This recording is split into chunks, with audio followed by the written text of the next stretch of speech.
Grant, a 1-1 draw against Mansfield Town. Real battling performance from your side. I thought it was a good performance. Good performance from probably what we showed against Notts County. It was chalk and cheese. We worked the last few days of trying to get the players to be a bit more braver, take more risks, be freer in their play.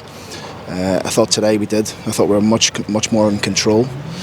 Mansfield changed their shape 3 times against us. I think that's a real credit to us in terms of how we played today.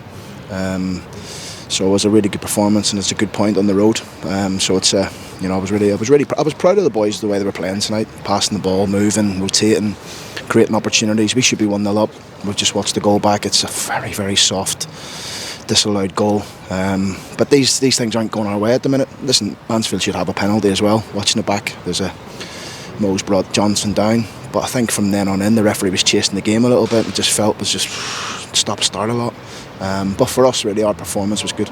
Did you see that coming? Because, I mean, to get those levels of energy and all the rest of your elements of play after what's happened in the last 10 days, I didn't. Did you? Well, I know we've got it in us. Previous to those 3 games that we really disappointed everybody and ourselves, we've been playing well. We've been in every single game, and maybe not as well as that we've seen tonight on the ball, but there was elements of our play tonight that I was really pleased of.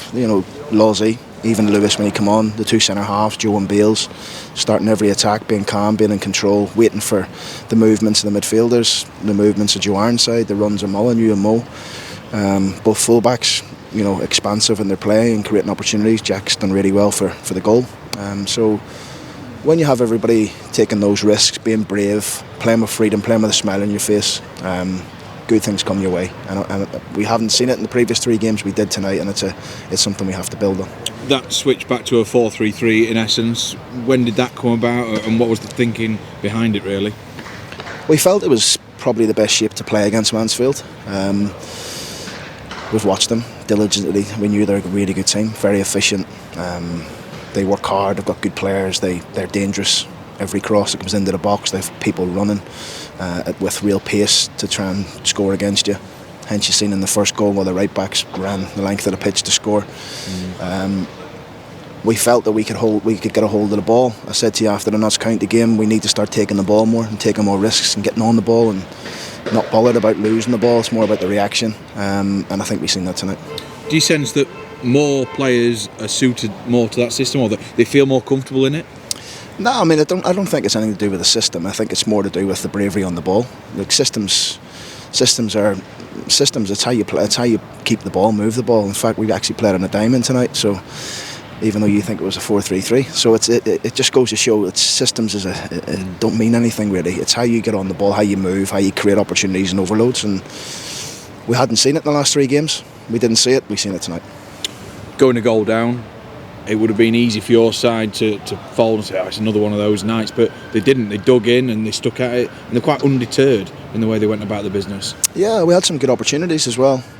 After we conceded, in fact before we conceded, some of our good play. Bigo should score with a header at the back post. Mo's a good opportunity. Moles has a good opportunity when he comes inside. Joe Ironside had a shot block where he maybe should have rolled it into Bigo to tap it in. So I felt in the first half we just weren't picking the right choices at the top end of the pitch at times.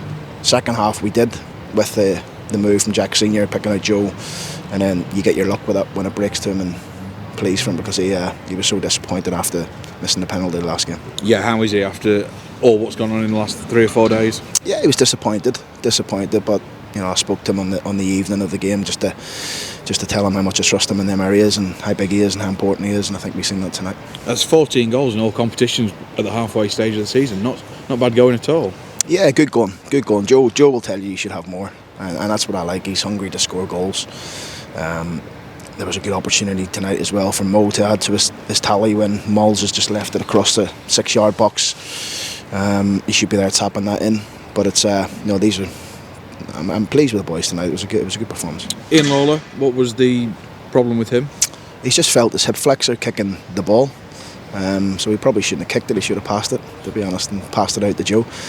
But it's one thing after another with us at the minute, really, with injuries and knocks. It looks like he's going to be out for a bit, struggling in there at the minute.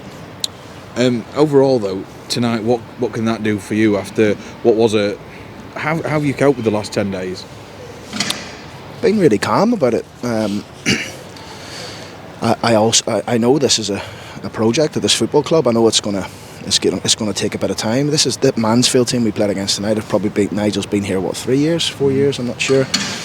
I think when we seen Nigel the last time we seen him, and he was saying this has taken like 3-4 years to build. This group he's got, the group that no doubt will probably go on and achieve promotion. We want to get to that point at some stage. Yes, everybody, me included, want to get out of this league ASAP. But we'll keep building. Like all it is today, we can build off that point, take it into MK Dons, another team in good form, and see how we go on Monday. Monday will be the transfer window. How will you approach that as a whole? Are you going to have to sell players to bring players in, or what can you do? No, the board have been really good with me. They've given me a kitty to bring in the players that we feel that we need. We want to strengthen. There's no doubt about that. In different areas of the pitch, we're looking good in terms of 1 or 2 that'll be tied up maybe in the next 2 days, and we're still working to bring another 1 or 2 in after that. Will there be rejigs in terms of loans, or maybe even a permanent or 2? Yeah, they're hoping there'll be 1 or 2 permanents and possibly 1 or 2 loans. So it's January window's really, really difficult. It's people don't want to sell players, and if they do, they're really, really high in terms of, unless they've got 6 months left their contract, and these things. It's a difficult window. People, particularly the teams at the top end of the pitch, the top end of the table want to keep their squads together and go with a bigger squad in case there's injuries. So I always remain patient in January. I'd like to get my business done early and help us, get into Harrogate with some fresh bodies and some of the players back from fitness in the treatment room. But if it doesn't happen, I'll be quite calm, making sure we get the right ones. Is one of those players a player called Conor Carty? I don't comment on anybody else's players. That's just the way I've always dealt with my business. Our business will be done in house. And finally, will there be anyone leaving the club? Yeah, possibly. When I say leaving, 1 or 2 of the younger ones getting out to get some games. I think they've been stuck in limbo a little bit in terms of not getting the games. We haven't got under 21s, like I've told you before. We haven't been able to send them out on loan because of we've needed them, and in fact they've done really well. They've been excellent for us. Jack Tav, Jack DeGrucci, Sam Brown was on the bench, Will Flint. They've been really good. But it's only fair for me to possibly look to try and get them some games at some point if we can get some players back and some players in. And does that look likely, getting a few more players back? You mentioned it after the Notts County game, you might have 2 or 3. Obviously, Bobby was on the bench today. Are there going to be another couple in time for, by the end of next week? I was hoping I didn't need to bring Bobby on tonight. He had a 45-minute training session with us yesterday. That is it, in the space of 2.5-3 months. And must a little bit with Flinty's injury and Tom Anderson. Tom should be okay. He's moving quite well with that back for the next game. George Broadbent's coming on really well. He's big for us in terms of his legs and his energy. And there's 1 or 2 others close, Adam Long, John Taylor, but they probably need a couple of weeks training before we involve them.